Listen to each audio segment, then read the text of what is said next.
Okay class, today is 22 सितंबर 2020 और आज का हमारा टॉपिक है adjustment of old partner capital on the basis of new partner capital.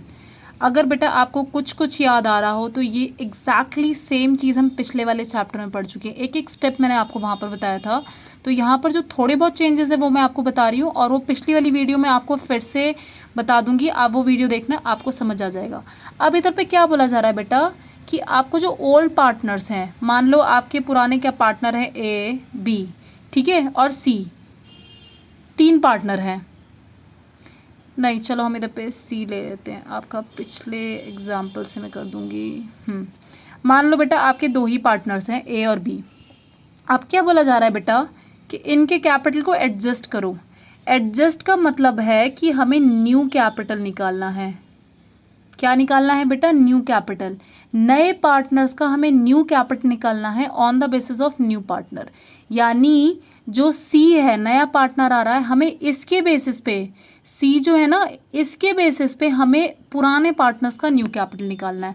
तो देखो बेटा इसमें हम क्या करेंगे, ठीक है, इसमें क्या होगा, सबसे पहला हम करेंगे, पहले हम निकालेंगे बेटा total capital of the firm. ठीक है, क्या करेंगे बेटा?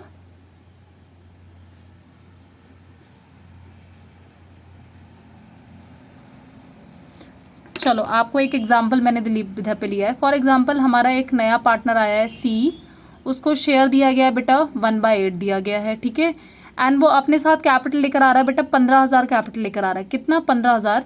अब आपको जो है इधर पे कैपिटल ऑफ न्यू पार्टनर निकालना है। कैपिटल ऑफ न्यू पार्टनर निकालना है, तो आप कैसे निकालोगे? ठीक है, कैपिटल ऑफ न्यू पार्टनर निकालना, तो कैसे निकालोगे? दे सबसे पहले आप निकालोगे total capital of the firm. तो टोटल आप कैपिटल फर्म कैसे निकालोगे? Capital of new partner into reverse the share.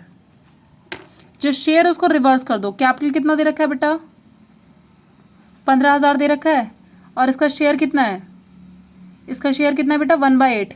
इसको उल्टा कर दो, दैट इज 8/1। तो कितना आया बेटा? इसका टोटल कैपिटल कितना आया? That is 1,20,000। टोटल कैपिटल कितना आ गया बेटा? 1,20,000। अब देखो बेटा आपका दूसरा है, दूसरा स्टेप क्या होगा? New capital. New capital of old partner. Next क्या स्टेप है बेटा? New capital of old partner. तो आप इसमें क्या करोगे बेटा? Total capital into new ratio. क्या करोगे बेटा? Total capital into new ratio. तो अब बेटा टोटल कैपिटल, अब मान लो आपको ए का निकालना है और मान लो आपको बी का निकालना है। तो टोटल कैपिटल कितना है बेटा? 1,20,000। ठीक है, और इसे आप किससे इंटू करोगे? न्यू रेशियो से। New ratio of old partner. अब न्यू रेशियो कैसे निकालते हैं? हमने इतने सारे केसेस किए हैं। फॉर एग्जाम्पल हमने जो है न्यू रेशियो कैलकुलेट कर लिया और न्यू रेशियो निकला 3:1 निकला। ठीक है, आपको बेटा देखना पड़ेगा और क्या रेशियो है उसके अकॉर्डिंग आपको निकालना पड़ेगा। न्यू रेशियो तो आपको निकालना आता है, इतने सारे केसेस किए हमने। नॉर्मल शेयर किया, एक्वायर्ड शेयर किया। जनरली इस वाले केस में ना आपका नॉर्मल शेयर होता है, वो वाला क्या आता है? 1 - 1/4 is equals to 3/4 into old ratio. तो ऐसे ही निकाला जाता है। मान लो हमने ये सारा प्रोसीजर कर लिया और हमारा न्यू रेशियो आया 3:1। तो इसे क्या करेंगे बेटा? न्यू रेशियो से इंटू कर दो। ए का क्या हो जाएगा बेटा? 3/4, और इसका कितना हो जाएगा? 1/4। ये कितना आ गया बेटा? 60,000, और ये कितना आ गया? 30,000। ठीक है बेटा, ए का आ गया 60 और बी का कितना आ गया? 30। अब देखो बेटा ये आ गए आपकी न्यू कैपिटल, बस आपका काम खत्म। अब देखो बेटा आपके क्वेश्चन में एक जो चीज इंपॉर्टेंट बोली जाती है कि जो ओल्ड पार्टनर कैपिटल लेकर आते हैं, ठीक है, जो ओल्ड पार्टनर कैपिटल लेकर आते हैं उसकी एडजस्टमेंट दो तरीके से की जाती है। या तो आप उसकी एडजस्टमेंट करो करंट अकाउंट से, और या तो आप उसकी एडजस्टमेंट करो कैश अकाउंट से। अगर बेटा आपको सेकेंड चैप्टर का याद हो तो हमने उसमें करंट अकाउंट से ऑलरेडी कर चुके थे। मैं आपको वो वीडियो फॉरवर्ड करूंगी, आप वो देखना, आपको समझ आएगा। ठीक है, उसमें हमने करंट अकाउंट से किया था। मैं फिर से इधर पे ले लेती हूँ। मान लो बेटा हमारा इधर पे ओल्ड कैपिटल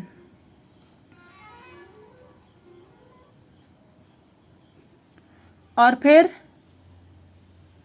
न्यू कैपिटल। अब बेटा चलो एक काम करते हैं, हम ना ये वाला एग्जाम्पल ले लेते हैं। हमने जो कल किया था, इधर पर इसका कैपिटल कितना आ रहा है बेटा 45 और इसका कितना आ रहा है 30। तो इधर पे काम करते हैं, ये हमारा आ जाएगा ए और बी।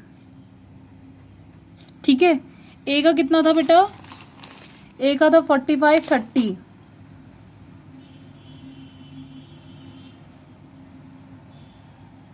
और न्यू कैपिटल कितना निकला है बेटा 60 30।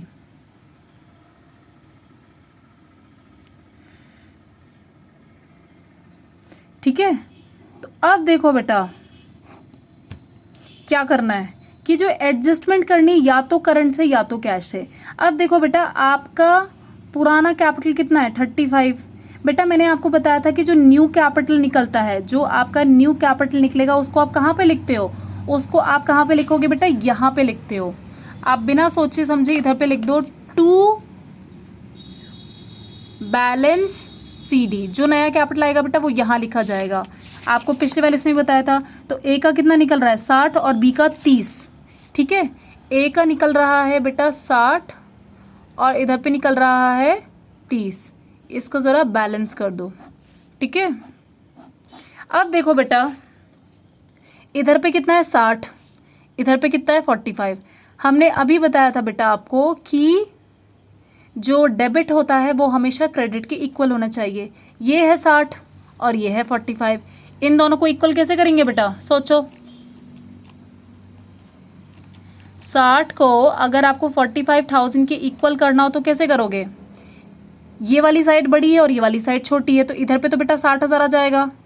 यानी हमें इस वाली साइड को इसके इक्वल करना है, तो इधर पे भी 60 लिख देंगे। तो अगर हमें ये वाली साइड का टोटल 60 चाहिए, यानी डिफरेंस कितना आएगा 60 में से 45 माइनस कर दो, कितना डिफरेंस आ रहा है बेटा 15,000। ठीक है, और देखो बेटा इधर पे कितना है 30 और इधर पे भी कितना है 30, यानी इधर पे आपको कोई भी कुछ भी करने की ज़रूरत नहीं है। ठीक है, तो अब इधर पे देखो बेटा कि आपका कितना आया 45 और 60, तो इधर पे डिफरेंस कितना आ रहा है 15,000, ये तो ज़ीरो हो गया। अब देखो बेटा यही इसमें बोला जा रहा है कि जो एडजस्टमेंट की जाती है या तो करंट अकाउंट से करो या तो कैश अकाउंट से करो। यानी आपका ये जो डिफरेंस निकल रहा है, अगर बोला जा रहा है करंट अकाउंट से करो तो इस डिफरेंस को आप किससे लिखोगे बेटा करंट अकाउंट, और अगर आपको बोला जा रहा है कैश से करो तो आप क्या लिखोगे बेटा कैश। तो अगर मान लो आपको बोला जा रहा था करंट अकाउंट से करो तो आप इधर पे क्या लिखते बाय ए करंट अकाउंट, और अगर बोला जाता कि आपको ये एडजस्टमेंट कैश से करनी है तो इसकी जगह क्या लिखते बेटा ए कैश अकाउंट, बाय कैश लिखते, ए कैश लिखते। ठीक है, तो ये था बेटा किस तरीके से एडजस्टमेंट किया जाता है। मैं आपको पिछली वाली वीडियोस भी फॉरवर्ड करूंगी जिसमें एग्जैक्टली यही चीज़ की थी, बस इसमें ये चीज़ डिफरेंस थी। बस ये थोड़ा सा डिफरेंस था, बस ये वाला स्टेप जो है हमारा थोड़ा सा डिफरेंस था। उसके अलावा ये जो चीज़ की है एग्जैक्टली सेम है, उसके बाद ये भी जो किया है एग्जैक्टली सेम है। उस क्वेश्चन में हमने जो डिफरेंस जो किया था बेटा वो करंट अकाउंट में किया था। तो बेटा जो पिछले वाले चैप्टर में पढ़ा था और जो इस वाले चैप्टर में पढ़ा था कोई डिफरेंस नहीं है, एग्जैक्टली डिट्टो सेम है।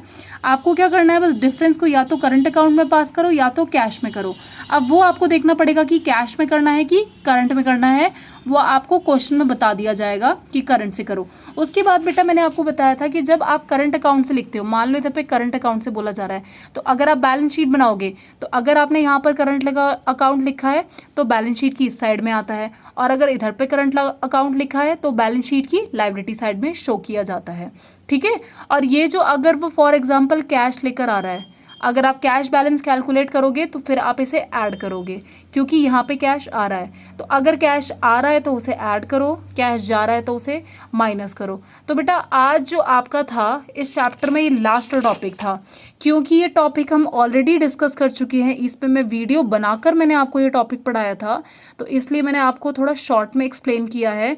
तो ये वीडियो और पिछली वाली वीडियोस को देखकर अब आप क्वेश्चन करोगे, and this is the important topic. जब मैंने पिछली बार आपको पढ़ाया था तब भी मैंने बोला था it is the most important topic, जो एक्चुअली में आपका 8 मार्क्स का आता है। ये मतलब आप पक्का समझ लो, मतलब आता है तो आता है, तो इसको आपको अच्छे से करना है। तो आपको अब मैं क्वेश्चंस दूंगी, ये चैप्टर मेरी साइड से अब ओवर हो गया है, ठीक है बेटा। आप इसके 2-3 कम से कम 2 क्वेश्चंस कर लेना, एक कैश का और एक करंट का मैं आपको भेज दूंगी। आपका ये चैप्टर अब खत्म होता है। ओके।